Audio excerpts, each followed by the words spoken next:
तमिलनाडु ने मोदी सरकार के परिसीमन या डिलिमिटेशन के प्रस्ताव को आम राय से खारिज कर दिया।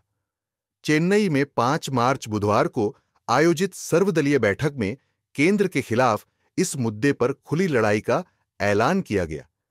यह परिसीमन 2026 में होना है और इसका प्रस्ताव केंद्र सरकार ने भेजा था।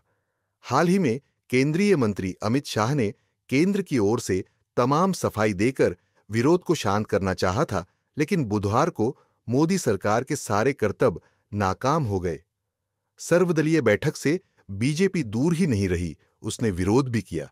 डीएम के प्रमुख स्टालिन ने एक कमेटी भी बनाई है जो दक्षिण के बाकी राज्यों को इस पर एकजुट करेगी।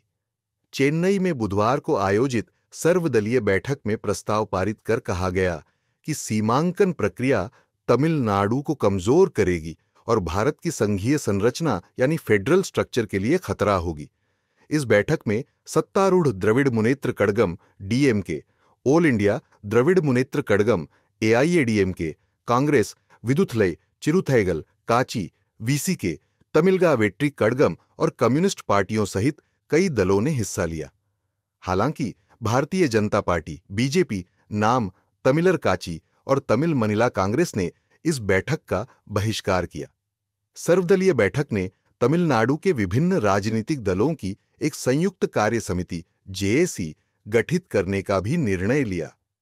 प्रस्ताव के अनुसार जेएसी अन्य दक्षिण भारतीय राज्यों के राजनीतिक दलों को सीमांकन के खिलाफ लड़ाई में शामिल होने के लिए आमंत्रित करेगी।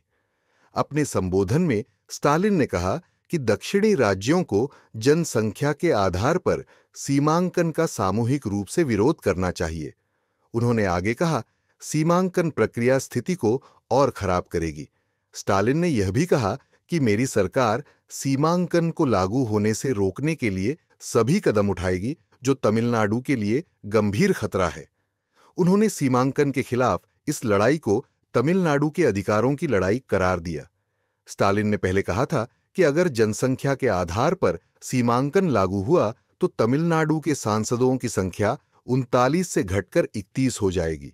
सुबह 10 बजे से दोपहर 12 बजे तक चली इस बैठक में पारित प्रस्ताव के अनुसार आगामी जनगणना के आधार पर केवल जनसंख्या के आंकड़ों पर आधारित सीमांकन तमिलनाडु और अन्य दक्षिण भारतीय राज्यों के राजनीतिक प्रतिनिधित्व अधिकारों को प्रभावित करेगा। प्रस्ताव में कहा गया, यह पूरी तरह से अनुचित है कि तमिलनाडु और अन्य दक्षिण भारतीय राज्यों के संसदीय प्रतिनिधित्व को केवल इसलिए कम किया जाए क्योंकि इन्होंने राष्ट्रीय हित में जनसंख्या नियंत्रण के उपायों को सक्रिय रूप से लागू किया है। सर्वदलीय बैठक ने यह भी संकल्प लिया कि 1971 की जनगणना के आधार पर सीमांकन पर लगी रोक, जो 2026 तक लागू है, को आगे भी बढ़ाया जाना चाहिए।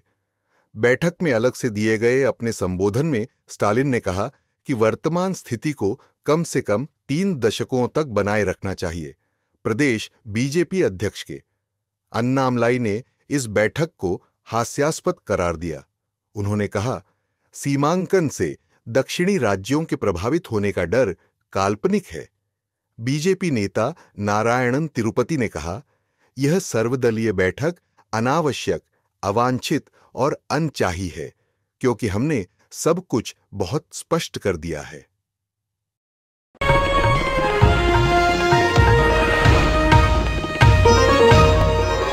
Copyright disclaimer under Section 107 of the Copyright Act 1976. Allowance is made for fair use for purposes such as criticism, comment, news reporting, scholarship, and research.